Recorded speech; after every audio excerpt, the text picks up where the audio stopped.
بسم اللہ الرحمن الرحیم۔ پاکی اور ناپاکی کے تعلق سے کچھ اہم مسائل معلوم کیے، جن میں سے ایک پہلا مسئلہ ہے کہ پیشاب کے قطرات اگر کپڑے پر گر کر کے سوکھ جاتے ہیں تو کیا کپڑا پاک ہوگا یا ناپاک ہو جائے گا؟ دیکھیے، پیشاب کے جو قطرات کپڑے پر گر کر کے سوکھ جاتے ہیں اس سے کپڑا ناپاک ہو جاتا ہے، اس کپڑے کو دھونا ضروری ہوگا، اس جگہ کو دھونا ضروری ہوگا۔ اور اگر اس حالت میں نماز پڑھ لی جائے تو نماز کا اعادہ بھی ضروری ہوگا، نماز کو لوٹایا جائے گا، بشرطے کہ اس قطرے کی مقدار 1 روپے سے کم ہو۔ اگر 1 روپے سے کم ہوگی اور نماز پڑھ لی جائے گی تو نماز ہماری درست ہو جائے گی، کپڑے بھی ناپاک نہیں ہوں گے۔ اور اگر 1 روپے کی مقدار سے زیادہ ہوگی تو پھر کپڑے کو دھونا ضروری ہوگا اور پاکی حاصل کرنا ضروری ہوگا۔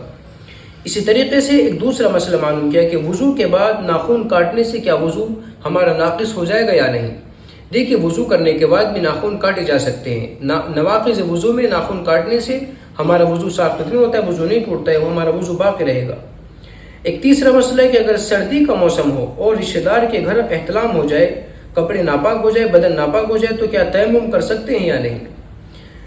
دیکھیے، شرم کی وجہ سے کسی بھی رشتہ دار کے یہاں پر تیمم کرنے کی اجازت نہیں ہے۔ اگر ہم احتلام ہو جائے تو اس شخص کا غسل کرنا ضروری ہے، غسل کرنا واجب ہے۔ بغیر غسل کے تیمم کرنے سے ہماری کوئی بھی عبادت قبول نہیں ہوگی، چاہے رشتہ دار کے گھر ہو یا کسی کے یہاں پر بھی ہو، اس کو غسل کرنا ضروری ہوگا، غسل کرنا واجب ہوگا، تیمم سے کوئی بھی عبادت قبول نہیں ہوگی۔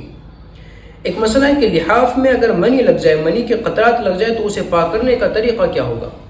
دیکھیے، لحاف کے جس حصے پر بھی منی کے قطرات لگ جاتی، ناپاکی لگ جاتی، تو اسی حصے کو دھونا ضروری ہوگا۔ 3 مرتبہ اس کو دھو کر کے اس کو نچوڑنے سے وہ ہمارا لحاف پاک ہو جائے گا۔ اس کا آسان طریقہ یہ بھی ہے کہ اگر لحاف کو ناپاکی سے بچانا ہے تو لحاف کے نیچے ایک چادر کو لگا لیا جائے، چادر لگا کر کے اس لحاف کو استعمال کیا جائے۔ آگے ایک مسئلہ معلوم کیا کہ ناپاکی کی حالت میں غلطی سے نماز پڑھ لی تو کیا نماز لوٹانا ضروری ہے، نماز ہماری درست ہو جائے گی؟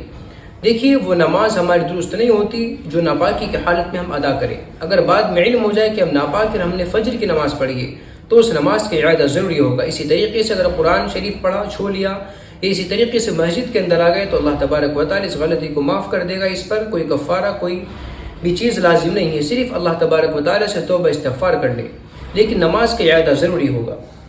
ایک مسئلہ ہے کہ اگر ناپاک پانی کو فلٹر کر لیا جائے تو کیا وہ پانی پاک ہو جائے گا یا نہیں؟ دیکھیے، کسی بھی ناپاک پانی کو فلٹر کرنے سے وہ پانی پاک نہیں ہوتا ہے۔ اس پانی کی کیفیت بظاہر تو بدل جائے گی، لیکن اس پانی کے اندر کسی بھی چیز کو پاک کرنے کی صلاحیت باقی نہیں رہتی۔ اس پانی سے وضو کرنا، غسل کرنا یہ درست نہیں ہے، ایسے پانی سے کوئی بھی عبادت قبول نہیں ہوگی۔